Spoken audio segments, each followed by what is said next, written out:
Buenas tardes. Agradezco al comité organizador por esta invitación a participar. Bueno, el tema que nos toca en esta ocasión es intervención psiconeuroinmunológica ante el distrés del diagnóstico del COVID-19.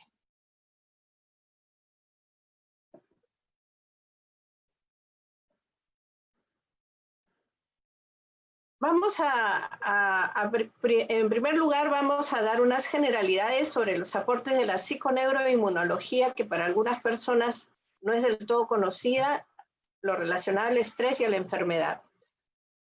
Investigaciones y, finalmente, el motivo de la conferencia es la intervención desde la psiconeuroinmunología en personas con diagnóstico de COVID. Bueno, ¿qué es la psiconeuroinmunología? La psiconeuroinmunología, en realidad, es una transdisciplina, va más allá de cualquier disciplina. Nadie tiene la prerrogativa de decir esto es psiquiatría, es neurociencias, es de todo lo que aporte a esa visión integral, que se refiere sobre todo a esa comunicación fundamentalmente bioquímica permanente que tiene el sistema nervioso central, del cerebro básicamente, nuestra mente, todo el sistema psicológico, psique, el sistema endocrino a través de las hormonas y el sistema inmunológico a través de las citoquinas. Como ustedes saben, el sistema inmunológico es nuestro sistema de defensas, que nos protege de microorganismos como bacterias, hongos, parásitos y lo que nos toca ahora especialmente de virus, como el COVID-19, y asimismo de células tumorales. Pero lo interesante de esta transdisciplina es entender que no hay nada en el sistema nervioso que no se entere el sistema inmunológico y viceversa. Todos los tres forman una compleja red, como vamos a ver.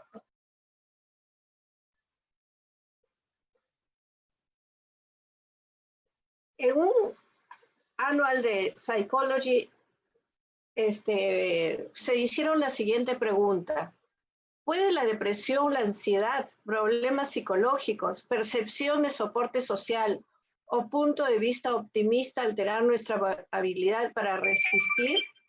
¿Podemos alterar nuestra inmunidad y manejar la susceptibilidad de enfermarnos a través de la intervención psicológica?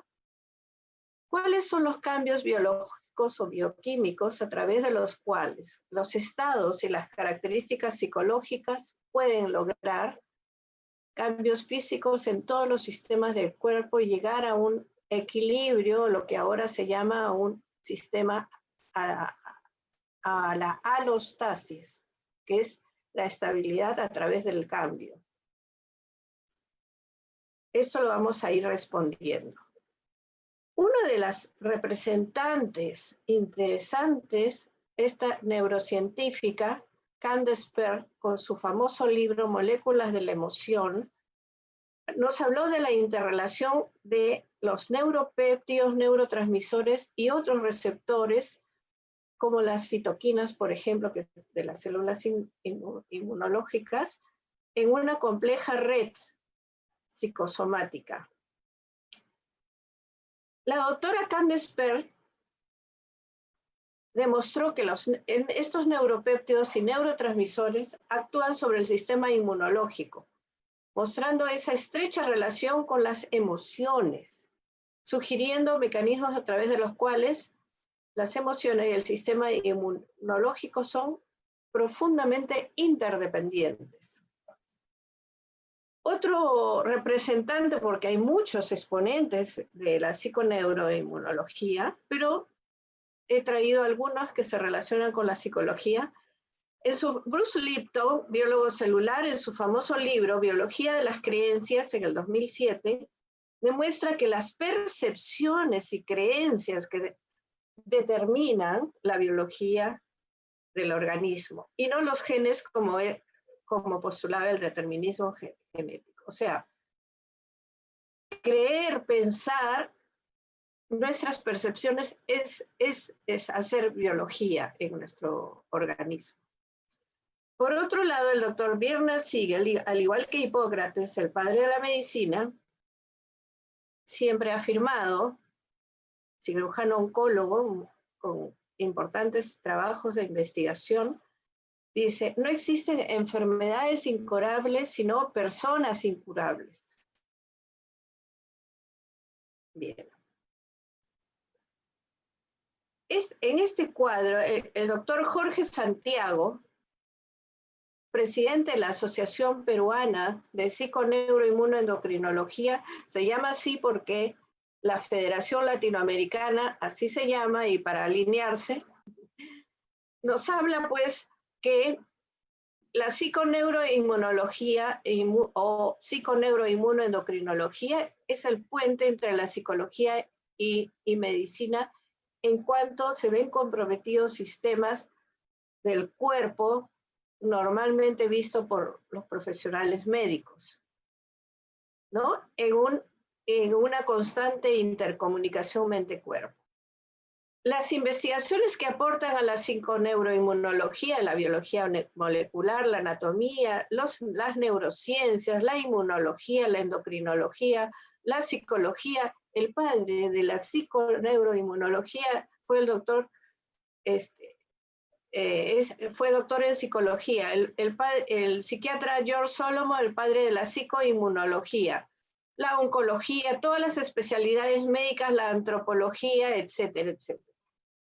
Entonces, desde la psiconeuroinmunología tiene 4 grandes ejes temáticos. Las interrelaciones psiconeuroinmunoendocrinas, la relación de cómo el estrés crónico asociado a la ansiedad, depresión y a las emociones puede favorecer dolencias y contribuir a que se instalen enfermedades, sobre todo las no transmisibles. También otro eje temático es cómo los factores psicológicos asociados a la salud, sobre todo desde la perspectiva de la psicología positiva, como la felicidad, el amor, la esperanza, la espiritualidad, el apoyo social, la resiliencia, el perdón, entre otros, pueden volver muy competente el sistema inmunológico. Y otro gran eje de estudio es la prevención y programas de apoyo a los tratamientos médicos, en el que estoy también involucrada.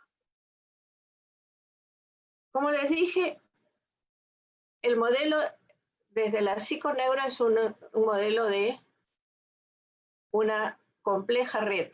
El estado de salud de enfermedad, ¿no? El sistema nervioso, el sistema endocrino, el sistema inmunológico están tremendamente interconectados, hablan el lenguaje común a través de neurotransmisores, citoquinas y hormonas, ¿no? Y cuando esto no está del todo equilibrado, empiezan los primeros síntomas hasta que viene la enfermedad. Estamos dando una pincelada de generalidades. Cuando estamos con comportamientos alterados asociados a estrés emocional y físico y condiciones socioambientales, las 3 se viven ahora con la pandemia, esto afecta a nuestro sistema nervioso, en particular nuestro cerebro, y afecta la intercomunicación con el sistema inmunológico e endocrino, haciendo situaciones patógenas y hasta el cáncer. O sea, afecta el estatus salud-enfermedad. Se ha mencionado en algunas ocasiones que el estrés, tan llamado factor de riesgo, ¿no? Tiene una respuesta fisiológica, sobre todo es muy conocido el eje hipotálamo pituitario adrenal, liberando finalmente el cortisol, que es la hormona conocida del estrés, suprimiendo el sistema inmunológico. Y por otro lado, la vía autonómica, ¿no? La adrenalina, noradrenalina de estrés moderado pueden igualmente suprimir el estatus inmunológico. Entonces, eso hay que conocerlo. ¿Qué pasa con la respuesta de estrés crónico sostenido en el tiempo? se convierte en una mala adaptación de los sistemas del cuerpo y fomenta un estado inflamatorio sistémico, afectando los sistemas de mayor vulnerabilidad. Se altera la función del sistema nervioso autónomo, o sea, la acción parasimpática se neutraliza, dando pie a la acción más simpática con todos los compromisos, porque ustedes saben que el sistema nervioso autónomo de la rama simpática está inervado al corazón, a casi todas nuestras vísceras. Se altera igualmente la coagulación de la sangre, y esto lo digo porque gran parte de las personas que tienen COVID, que tienen estado grave, incluso han fallecido, han tenido problemas de coagulación en la sangre. O sea, el estrés crónico puede llevar a esto, está asociado a hábitos negativos como fumar, alcohol, comida rica en grasas, excesos y afectos negativos, ansiedad, cólera, depresión, con todas sus modalidades y todas las emociones negativas. Bueno, esto es una pincelada de cómo estaríamos ubicando el sistema inmunológico dentro de la relación estrés-enfermedad. Esta es una investigación de la Universidad de San Martín de Porres, de la Facultad de Medicina, que habla que la respuesta inmune efectiva contra el SARS-CoV-2 es determinante para su control a escala individual. Sin embargo, comprender los mecanismos de la respuesta inmunológica contra este virus y su cinética, o sea, su dinámica, su cinética y todo el tinglado de interacciones y las estrategias virales resulta determinante. O sea, medianamente podemos conocer, sobre todo lo relacionado a las emociones, al estrés, para la implementación de alternativas efectivas de diagnóstico, pronóstico, prevención y terapia. O sea, ¿qué nos está diciendo? Que para controlar la infección, las personas tienen que saber y conocer sobre el sistema inmunológico y cómo impacta lo que hace, lo que siente y lo que piensa la persona. Yo hice un trabajo a raíz del teletrabajo con un grupo de personas con diagnóstico de COVID, justamente en la etapa en que estaban recluidas, como ellas decían, en casa, ¿no? Más o menos 78 personas derivadas del médico ocupacional o de la asistenta social, no solo de la clínica donde trabajaba, sino del resto de la corporación. La mayoría mujeres, el 80%, 20% varones, cuya ocupación era ser personal sanitario, de preferencia de enfermería, enfermeras y técnicas de enfermería en un 60%, y también incluía personal administrativo, que por una u otra manera, como saben, en primera línea se habían contagiado del virus. Las edades desde los 23 a los 70 años. Sobre todo la población más joven, ¿no? Los de 23, solteros, no le daban el peso, la importancia, incluso negaban que estaban con el diagnóstico por razones de la posibilidad de perder el trabajo, y el impacto de la enfermedad fue leve, pero sin embargo ya las personas que tenían más responsabilidad económica, padres de familia o hijos con personas añosas, con personas con enfermedades no transmisibles, estaban más comprometidos y además con factores de riesgo. Aquí tenemos una breve descripción de la población asistida. ¿Qué encontramos con estas personas? Ojo que a mí me derivaban las personas que estaban más comprometidas, ¿no? El 70% de las personas respondían a los criterios de trastorno de estrés agudo, ¿no? Que según el CIE-10, la persona, los criterios, uno de ellos es la persona ha experimentado, presenciado hechos relacionados con la muerte o amenaza o que han amenazado su integridad física y de otros. Personas que trabajan en primera línea de relación con los pacientes están pues expuestas, ¿no? Y el otro criterio interesante es que ha respondido con un temor intenso o un estado de desesperanza, horror intenso, que afecta significativamente. Eso tenemos el 70%. Tenemos también el 20% personas con reacciones de tristeza, ansiedad, preocupación excesiva, tensión, pérdida de interés, desesperanza, y un 10% tristeza y culpa, sobre todo relacionadas al duelo. Tristeza también al duelo, a la pérdida de sus seres queridos. Tristeza también porque muchos han sufrido el estigma de ser rechazados por ser personal sanitario, ¿no? Y no se vinculaban con ellos.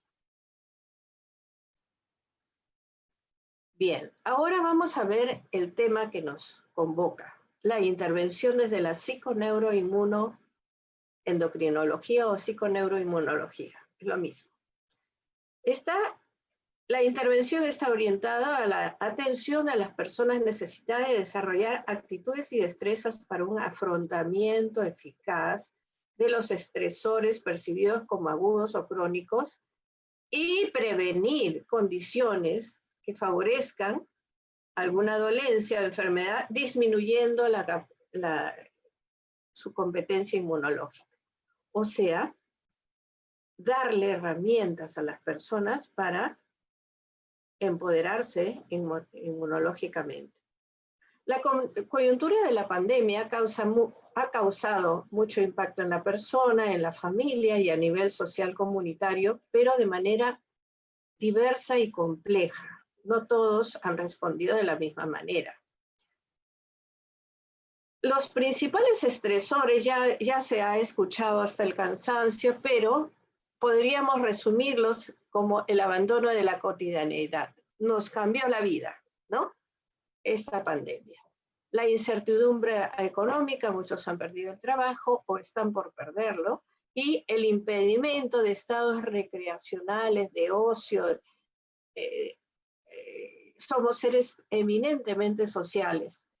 Entonces, estos tres ejes, podríamos decir, son importantes estresores percibidos y asociados a temor, angustia, desesperanza, rabia, impotencia, tristeza, cuando no se pueden ajustar o adaptar a esta situación. Y dado el aislamiento social, situación muy especial, se considera que no es abordable con esquemas tradicionales de mediación terapéutica psicológica presencial, sino virtual o telefónica, como es que yo he trabajado, basados en la psiconeuroinmunología, para asimilar esta circunstancia e implementar ajustes saludables y preventivos a través de diversas estrategias de afrontamiento. Bien. ¿Qué emociones y pensamientos asociados hemos encontrado en este grupo de trabajo? Estas son algunas emociones más significativas. Miedo. El miedo ante la posibilidad de la muerte. El miedo ante la posibilidad de la pérdida de algún ser querido, el temor al contagio. La angustia de no poder afrontar lo que lo desbordaba. Preocupación de cómo responderán a los tratamientos. Cólera, enfado. No me ha servido de nada cuidarme todo este tiempo, total, terminé contagiada. Tristeza, mi vida nunca será la misma. Culpa, me tenía que haber dado cuenta antes. Por mi culpa se murió mi papá, mi mamá, mi abuelito, en fin. Vergüenza, no quiero que me vean así, con este deterioro. Injusticia, soy una buena persona, no me lo merezco. Impotencia, no puedo hacer nada ante esta situación. Incertidumbre. Y si vuelve el COVID, aquí ha habido un error, el cáncer, y si vuelve el COVID y si no me curo, ¿no? O sea, antes se creía eso, ahora dice que es controversial, ¿no? Que después de 6 meses, hasta 6 meses hay que curarse. desesperanza. ¿Para qué luchar si ya no hay nada que hacer? En fin, entonces, ¿esto qué nos indica? Que las personas perciben el COVID una vez que tienen el diagnóstico de COVID, de acuerdo a su historia personal, a su sistema de creencias, a su edad, a su género, en fin, a su circunstancia vivida. Entonces la intervención tiene que ser puntual e ideográfica, que significa individualizada. Cuando una persona me era derivada, ya sea por el médico ocupacional o la asistente social de la clínica o de otras clínicas, ya la persona estaba, digamos, motivada o ya advertida de que la psicóloga iba a trabajar con ella. Entonces era más fácil, ¿no? Y al preguntarle cómo la podría ayudar, empezaba a expresar todos su estado emocional, su crisis. Entonces, la primera intervención era, como toda intervención en crisis, era validar sus sentimientos ante esta percepción amenazante de tener el diagnóstico de COVID y la incontrolabilidad de no saber cómo va a evolucionar o qué puede traer todo esto. Una vez que se estabilizaba estos sentimientos y que se sentían escuchados y apoyados, empezamos con la psicoeducación o la inmunoalfabetización. Aquí yo les he puesto el MIA, que es el Movimiento de Inmunoalfabetización, promovido por mi maestra y guía, la doctora Marianela Castés, y aquí está la página donde ustedes pueden, el link donde ustedes pueden acceder, y tienen aquí un audio, igualmente la aventura inmunológica, que tiene 3 partes. La primera es de psicoeducación, de información del sistema inmune, música, y la tercera parte es en sí la práctica de con estrategias de relajación y de imaginación guiada de cómo hacer un chequeo permanente por todos los sistemas del cuerpo.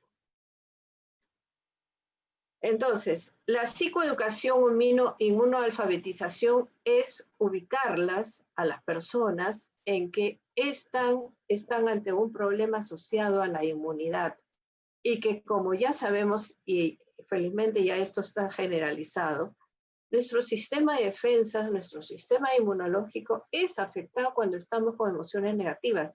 Ya todos lo sabemos, nos deprimimos. Y más si nos deprimimos, si nos angustiamos, es muy contraproducente.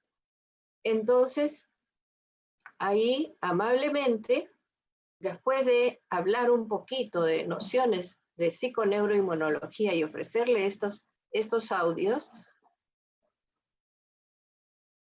se le lleva de acuerdo a sus requerimientos, a un afrontamiento centrado en lo emocional. O sea, estrategia de afrontamiento desde el punto de vista emocional, donde el objetivo principal es disminuir el impacto emocional causado por la enfermedad, a través de estrategias de relajación, imaginación guiada o visualización, de mindfulness, ¿no? Se puede hacer mindfulness del momento presente, enseñarle el mindfulness informal, la escritura terapéutica, la oración de la serenidad, como vamos a ver, y si el estrés agudo pasa al estrés postraumático, porque han habido casos, implementar, porque estoy preparada, con estrategias de abordaje EMDR, que hay que estar muy calificada y preparada.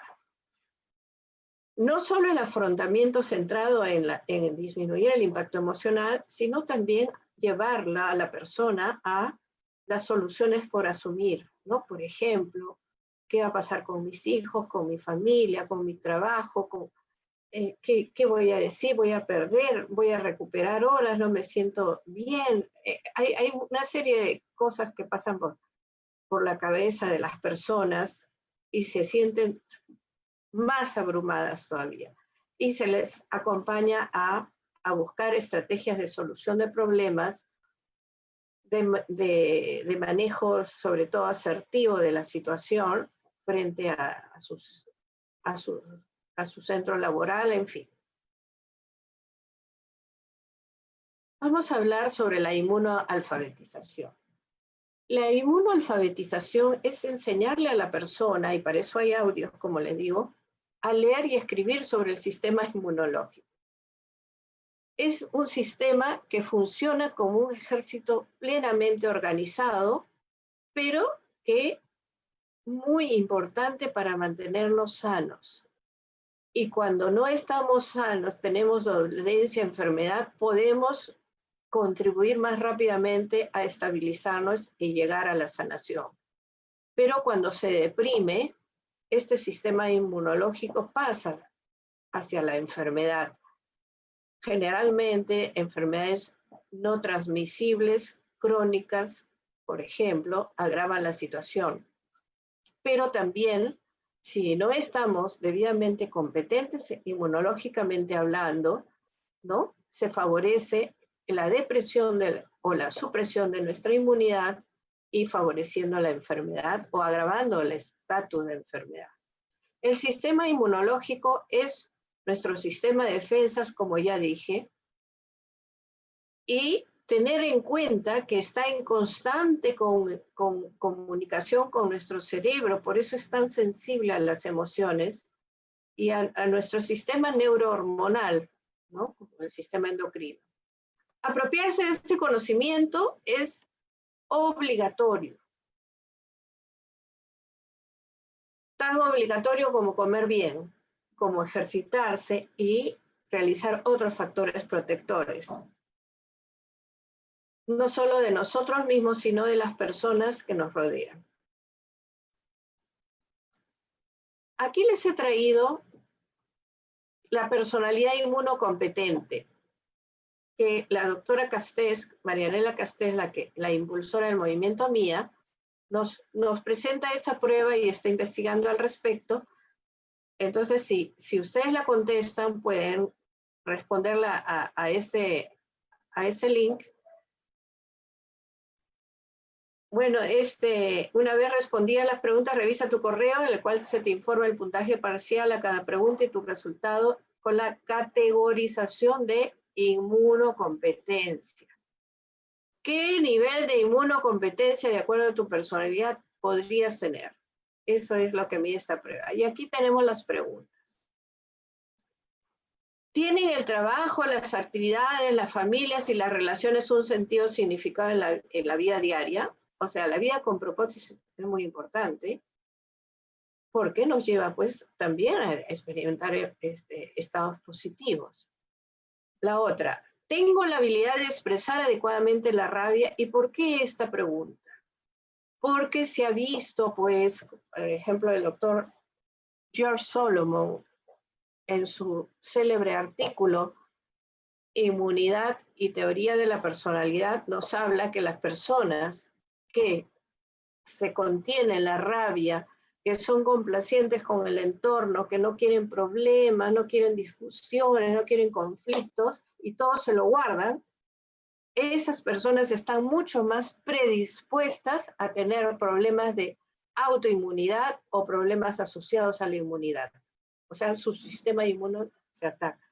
Él estudió a las personas con artritis reumatoidea, que teniendo el factor reumatoideo no hacían la enfermedad aquellas que expresaban adecuadamente la ira con derecho, como se dice, y no hacían nada y eran sumisas, ¿no? Entonces, esta pregunta ese sentido tiene, porque no expresar lo que sentimos no significa que desaparezca la emoción. Otra pregunta, ¿soy capaz de pedir ayuda y favores a la familia, a los amigos cuando me siento solo? Como somos eminentemente sociales, ¿quiénes se favorecen más? ¿Quiénes se protegen más? Personas que expresan que necesitan ayuda, que no conocen, que se capacitan y que como dicen, se inmunoalfabetizan. Eso es un factor protector. Busco resolver mis necesidades predominantemente de forma individual, o sea, a veces, muchas veces es bueno, pero no tenemos todas las respuestas. A veces es importante pedir ayuda, sobre todo cuando estamos asociados a dolencias y enfermedades. La asertividad. ¿Soy capaz de decir no cuando me piden un favor y no puedo, no quiero hacerlo? ¿No? Es un factor protector ser asertivo. Me involucro en comportamientos relacionados con la salud basados en mis propias ideas, decisiones y motivaciones. ¿Puedo compartir mis necesidades? ¿Tengo suficiente espacio en mi vida para el disfrute? Es importante en la recreación y el ocio.